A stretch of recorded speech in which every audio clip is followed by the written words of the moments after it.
जानकारी ये भी है जो चर्चाओं में है आपको लेकर कि आपके भाई पाकिस्तान आर्मी में है, इसलिए आपको लेकर कहा जा रहा है कि आप जासूस हो सकते हैं, जिस बात का जिक्र अभी हमारी सहयोगी रोहिणी ने भी किया।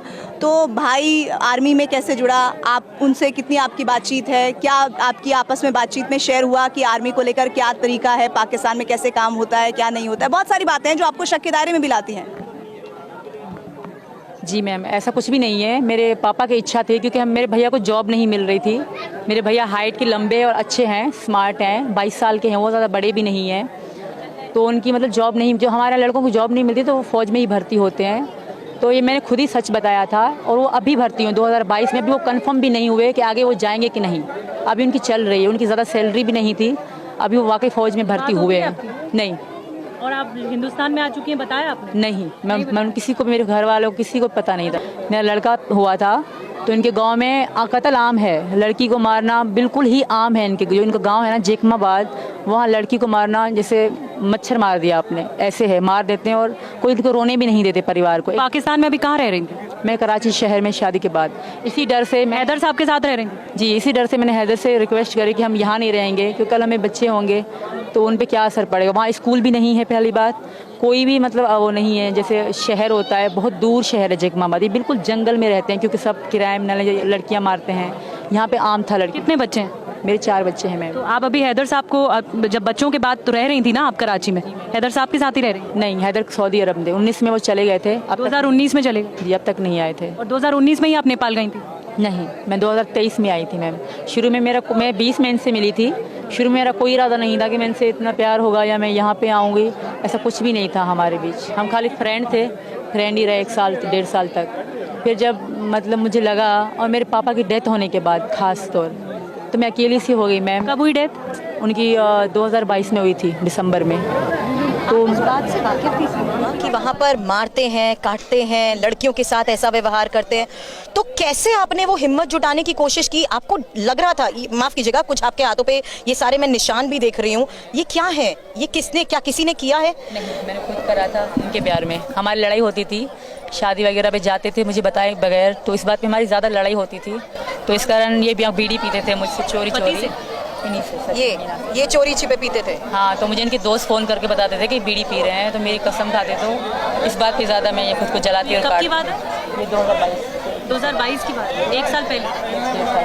अच्छा, फिर यही मैं कह रही हूँ, आपके साथ बच्चे भी थे, आप अकेली थी, कैसे आप अपना घर चलाती थी?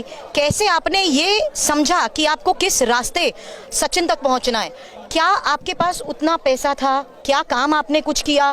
कैसे आप सचिन तक पहुंचने के लिए ये कोशिश, ये जदोजहद करती आई? क्योंकि क्या सचिन के जरिए आपको पता लगा कि आप कैसे उनके पास पहुंच सकती हैं, चाहे वो नेपाल, क्योंकि आप लोगों ने मिलना शुरू किया?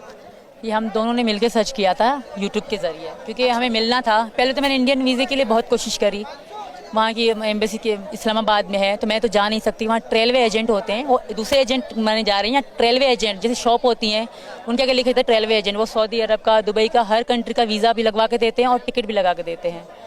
तो मैं उन्हीं के पास गई कि मैं इंडिया जाना चाहती हूँ। तो उन्होंने पूछा आपका कौन है? मैंने कहा फ्रेंड है मेरे, क्योंकि ज़्यादातर यही था कि फ्रेंड नहीं, फैमिली वाले जा सकते हैं भारत, बाकी लोग नहीं जा सकते, कुछ डॉक्यूमेंट्स चाहिए होते हैं।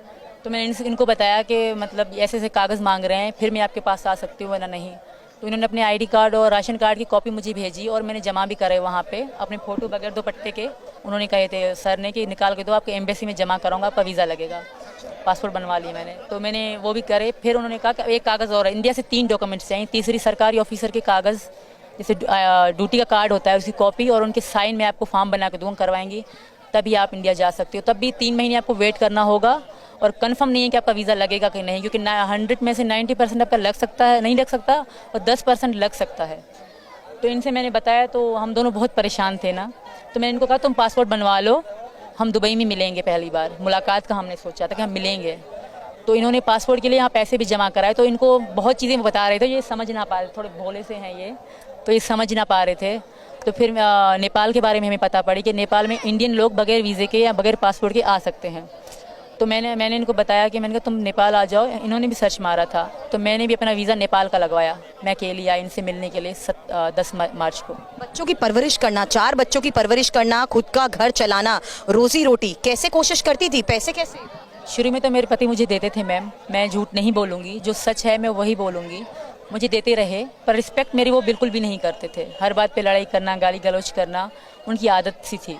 बाहर से परिवार के वीडियोस वगैरह भी देखे हैं और सब यही मानते हैं कि आप बहुत साधारण परिवेश से, साधारण परिवार से आती हैं, इसीलिए आपकी कहानी शायद बहुत सारे लोगों को उत्सुक भी करती है कि ये सब कैसे मुमकिन हो गया। और बहुत ज़्यादा लोग पूछते हैं, उनके मन में ये उत्सुकता आती है कि क्या आप बॉलीवुड की फिल्मों से भी इंस्पायर्ड हैं, कि क्या फिल्में बहुत ज़्यादा देखती हैं, क्योंकि कई बार उनको लगता है कि ये सब शायद हम लोग फिल्मों में ही उम्मीद करते हैं कि ऐसा कोई लड़की कर देगी, वो प्यार में इतनी पागल होगी कि वो सीमाओं को तोड़ते हुए वो ऐसे इधर से उधर चली जाएगी। ये कैसे हो गया, कैसे संभव हो गया? अभी भी बहुत सारे लोगों के लिए मुझे लगता है अनएक्सपेक्टेड है।